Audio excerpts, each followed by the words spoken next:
Hello everyone, myself Dr. Bharat Singh Meena, Assistant Professor in Chemistry, government college Kota. आज हम P block elements के अंतर्गत जो topic discuss करेंगे वो हमारा टॉपिक रहेगा कैटेनेशन, जिसे हम श्रृंखलन के नाम से भी जानते हैं। तो आइए सबसे पहले हम ये समझते हैं कि श्रृंखलन कहते किसे हैं। किसी तत्व के परमाणुओं का परस्पर जुड़कर श्रृंखला अथवा वलय बनाने की जो प्रवृत्ति होती है उसे हम कैटेनेशन कहते हैं। और पी ब्लॉक के तत्वों में कैटेनेशन का गुण पाया जाता है।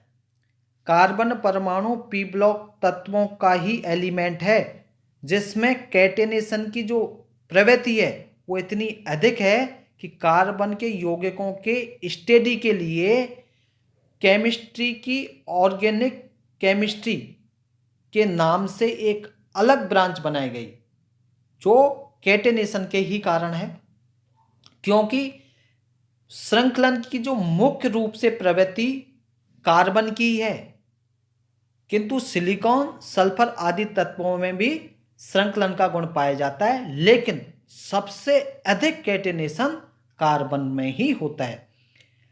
श्रृंखलन के गुण का प्रमुख जो आधार है वो है element element atom. Element element atom के मध्य के सहसंयोजक बंध अर्थात उनकी बंध ऊर्जा, और बंध की ऊर्जा का मान इतना अधिक होगा उस तत्व में श्रृंखलन की उतनी ही अधिक प्रवृत्ति होगी। कार्बन कार्बन की बंध ऊर्जा का मान 348 किलो जूल प्रति मोल होता है, जो कि सब तत्वों में अधिकतम है। ग्रुप 14 के सदस्यों की बंध ऊर्जाएं आप देखें इस प्रकार से घटते हुए क्रम में। सबसे अधिक है कार्बन 348, उसके बाद सिलिकॉन 297, उसके बाद जर्मेनियम 260 और लास्ट में टिन 240। इसलिए कार्बन की बंध ऊर्जा का मान सबसे अधिक होने के कारण लंबी लंबी श्रृंखलाएं वाले कई यौगिक बनते हैं। ग्रुप 14 में ऊपर से नीचे जाने पर आपने देखा कि जो बंध की ऊर्जा है उसका मान घटता जा रहा है, अतः इनकी कैटेनेशन की प्रवृत्ति भी घटती जाएगी। कार्बन के बाद ग्रुप में जो दूसरे नंबर पर आने वाला एलिमेंट है वो है सिलिकॉन।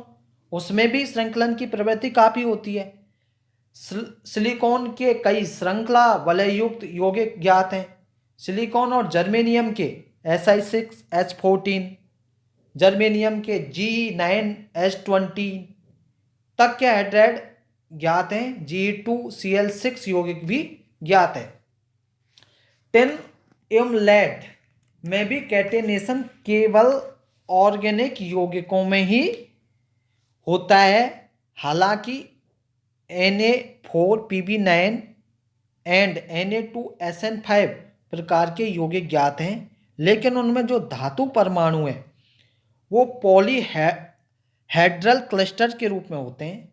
कुछ यौगिकों के अगर आप संरचनात्मक सूत्र देखें तो इस प्रकार से आपको दिखाई देंगे। कार्बन के कुछ यौगिक और सिलिकॉन के कुछ यौगिकों में देखें ये बेंजीन की स्ट्रक्चर है, इसी प्रकार से आइसोब्यूटेन की है।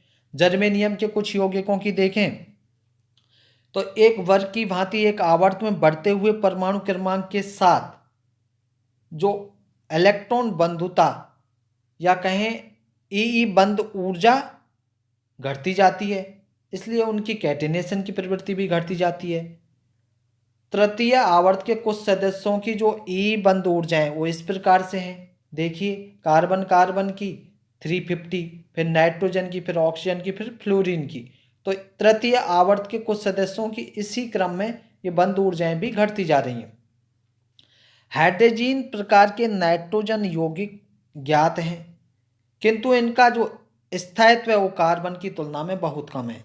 इसका कारण संभवतया दोनों नाइट्रोजन परमाणुओं पर प्रेजेंट लोन पेयर के मध्य रिपल्सन है।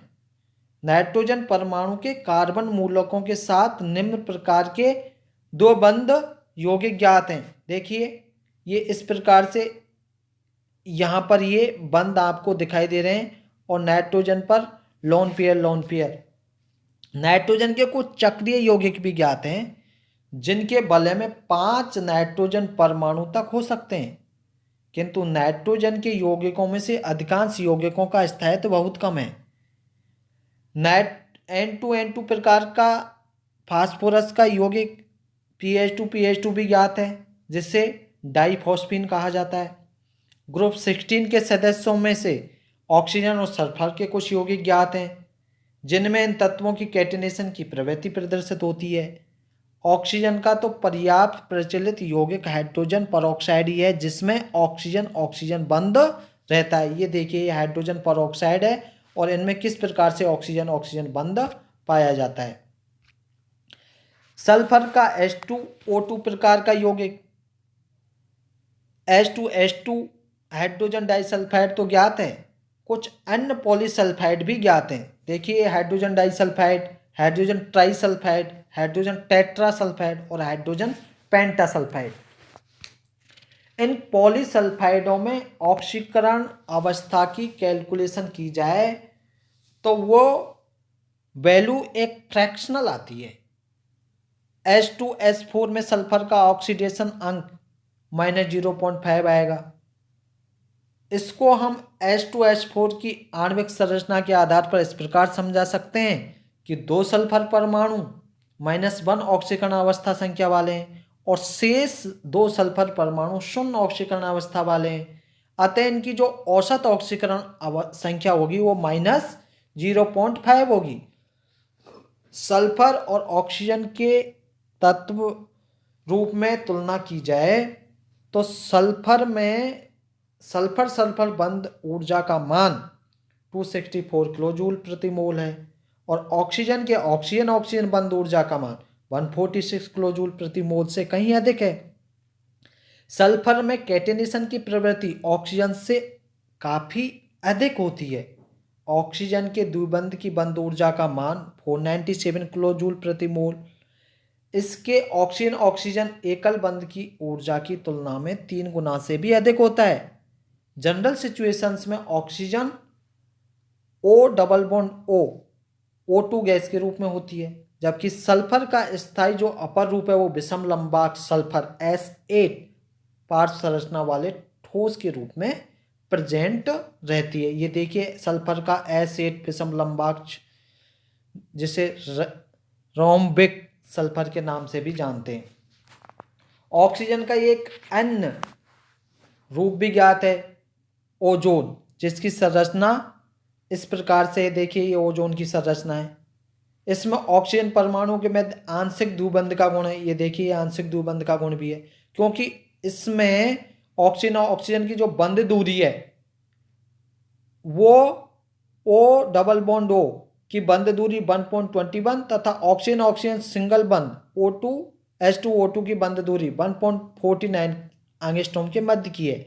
इसमें भी बंध दूरी का मान द्विबंध दूरी से अधिक नजदीक है, अर्थात इसमें द्विबंध गुण अधिक है। इसके अतिरिक्त इसका स्थायित्व भी बहुत कम है। इस प्रकार हम कह सकते हैं कि कैटिनेशन का गुण कुल मिलाकर 3 तत्वों में प्रत्यक्ष रूप में पाया जाता है, जिसमें कार्बन के लिए, जो कि अलग शाखा है, और शेष 2 तत्व सिलिकॉन व सल्फर, जिसमें पर्याप्त मात्रा में कैटिनेशन का गुण पाया जाता है। अब इन सबके इनके अतिरिक्त पी ब्लॉक तत्वों के कुछ अन्य महत्वपूर्ण लक्षण हैं। इनमें देखिए, हम सबसे पहले देखते हैं पोलराइजिंग पावर एंड पोलराइजेबिलिटी, जिसे ध्रुवण शक्ति हम ध्रुवणता के नाम से भी जानते हैं। अब देखिए आप, जब 2 विपरीत आवेशित आयन जिस पर एक पे पॉजिटिव हो, सपोज दैट जैसे A+ और दूसरे पे नेगेटिव हो, माना कि वो B- है, एक दूसरे के जब कांटेक्ट में आएंगे तो धनायन ऋणायन के इलेक्ट्रॉनों को अपनी ओर आकर्षित करेगा, जबकि उसके नाभिक को रिपल्सन करेगा। इससे क्या होगा, जो ऋणायन है वो डिस्टॉर्टेड हो जाएगा और वह आयन पोलराइज्ड हो जाएगा, ध्रुवित हो जाएगा। किसी धनायन की जो ध्रुवण शक्ति है, पोलराइजिंग पावर है, उसके आवेश और त्रिज्या के अनुपात पर डिपेंड करेगी। धनायन पर जितना अधिक आवेश होगा जितनी कम उसकी त्रिज्या होगी, क्योंकि आवेश अधिक है तो त्रिज्या का मान कम होगा, उतनी अधिक उस आयन की ध्रुवण शक्ति होगी। एक आवर्त में अगर आप लेफ्ट टू राइट जाएं तो धनायन की जो ध्रुवण शक्ति है वो बढ़ती जाएगी, जबकि एक वर्ग में ऊपर से नीचे की ओर जाने में उसकी ध्रुवण शक्ति कम होती जाएगी। किसी ऋणायन की ध्रुवणता उसके आवेश एवं आकार पर निर्भर करती है। एक वर्ग में ऊपर से नीचे की ओर जाने में ऋणायन के आकार में वृद्धि होगी और आकार में वृद्धि के साथ उसकी ध्रुवणता में वृद्धि होती जाएगी। इसके विपरीत एक आवर्त में ऋणायन के आकार में लगातार कमी के कारण उसकी ध्रुवणता भी कम होती जाती है। दूसरा गुण है इनका मेटेलिक प्रॉपर्टीज का। मेटेलिक प्रॉपर्टीज की अगर हम बात करें, धातु धन विद्युतीय प्रकृति के होते हैं और आसानी से इलेक्ट्रॉनों को त्याग कर धनायन बना लेते हैं।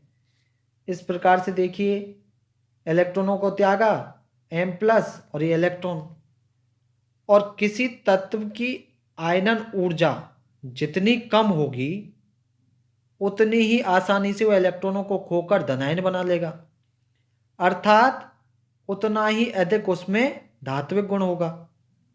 किसी वर्ग में ऊपर से नीचे की ओर जाने पर आयनन विभव का मान कम होता जाता है, जबकि आवर्त में इसके बिल्कुल विपरीत है। बाएं से दाएं जाएंगे तो आयनन विभव का मान बढ़ेगा, और एक आवर्त में अगर बाएं से दाएं जाएंगे तो तत्वों के धात्विक गुणों में कमी आती जाएगी। एक आवर्त में ऑक्साइडों की क्षारीय प्रकृति है वो कैसी होगी? कम होगी। किसमें? आवर्त में। और जबकि अम्लीय जो नेचर है एसिडिक, वो बढ़ती जाएगी। देखिए ये ऑक्साइड हैं और ये इनकी प्रकृति है। देखिए ये इस प्रकार से sodium, magnesium, aluminium, silicon, phosphorus, sulphur और क्लोरीन, ये इस प्रकार से इस क्रम में बढ़ते जा रहे हैं एक आवर्त में। तो ये तीव्र क्षारीय है, फिर क्षारीय, इसका मतलब क्षारीय प्रवृत्ति वो कम होती जा रही है, उभयधर्मी, फिर अम्लीय और अम्लीय, और ये अम्लीय प्रवृत्ति बढ़ती जा रही है। धातुओं के ऑक्साइडों की प्रकृति क्षारीय है, जबकि अधातुओं के ऑक्साइड अम्लीय प्रकृति के होते हैं। किसी आवर्त में बाएं से दाएं जाने पर तत्वों के धात्विक गुणों में कमी आती जाती है। इसी प्रकार एक वर्ग में ऊपर से नीचे जाने पर तत्वों के धात्विक गुणों में वृद्धि होती जाती है, एक दूसरे के विपरीत है। पी ब्लॉक के बाएं निचले भाग में तीव्र धात्विक गुणों वाले तत्व होते हैं, जबकि दाईं ओर के ऊपरी भाग में तीव्र अधात्विक गुणों वाले तत्व होते हैं। इन दोनों चरम स्थितियों के मध्य में ऐसे तत्व होते हैं जो धात्विक गुण भी रखते हैं और अधात्विक गुण भी रखते हैं, इसलिए उन्हें हम क्या कहते हैं? उपधातु, मेटलॉइड्स। इस टेबल में देखें आप, ये तो ये धातु यहाँ से, और ये उपधातु, और इधर ये नॉन मेटल्स, यहाँ पर आपको ये दिखाए गए, ये नॉन मेटल्स है, और इन दोनों के मध्य में ये उपधातु के रूप में कार्य करेंगे। अब बात करते हैं हम पी ब्लॉक के एन कैरेक्टर की। उसमें आता है आपका डायगोनल रिलेशनशिप, जिसे विकर्ण संबंधी के नाम से भी जानते हैं। विकर्ण संबंधी में क्या होता है कि सेकंड आवर्त को ही अगर आप देखें तो सेकंड आवर्त के जो सदस्य हैं वो एस और पी ब्लॉक के शीर्षस्थ सदस्य, जिनमें हाइड्रोजन और हीलियम को छोड़ दें, के गुण अपने वर्ग के सदस्यों से उतनी समानता नहीं रखते जितने अपने निकटतम वर्ग के निचले वर्ग वाले सदस्यों के साथ रखते हैं। और गुणों की समानता के इस रिलेशन को क्या कहते हैं? हम डायगोनल रिलेशनशिप। देखिए, सेकंड ए का लिथियम फर्स्ट ए का लिथियम सेकंड ए के बेरिलियम से गुणों में समानता रख रहा है। इसी प्रकार से सेकंड ए का शीर्षस्थ तत्व है बेरिलियम, वो थर्ड ए के एल्यूमिनियम से गुणों में समानता रख रहा है, और ये क्रम आगे भी जारी है। थर्ड ए का बोरॉन फोर्थ ए के सिलिकॉन से, फोर्थ ए का कार्बन, फिफ्थ ए के फॉस्फोरस से, और फिफ्थ का या 15 का नाइट्रोजन, 6 के सल्फर से गुणों में समानता रखता है। अब इस विकर्ण संबंध का क्या कारण है? इसका कारण यह होता है कि तत्वों की विद्युत ऋणात्मकता एक आवर्त में बढ़ने पर बढ़ती जाएगी और एक आवर्त में कैसा होगा? घटेगी। उदाहरण देखें आप, बेरिलियम से बोरॉन की विद्युत ऋणात्मकता अधिक होती है और बोरॉन से एल्यूमिनियम की विद्युत ऋणात्मकता कम होगी। अर्थात हम कहें कि बेरिलियम व बोरॉन की विद्युत ऋणात्मकता में पर्याप्त समानता है। इसी प्रकार तत्वों के परमाणुविक आकार आवर्त में बढ़ने पर कम होते जाते हैं, जबकि वर्ग में बढ़ने पर बढ़ते जाते हैं। बेरिलियम व एल्यूमिनियम, बोरॉन व सिलिकॉन का आकार लगभग बराबर होता है, अतः इनके गुणों में समानता पाई जाती है और इस प्रकार से इनमें डायगोनल रिलेशनशिप के जो कारण हैं वो इनकी विद्युत ऋणात्मकता, आकार आदि के बिहाफ पर होते हैं।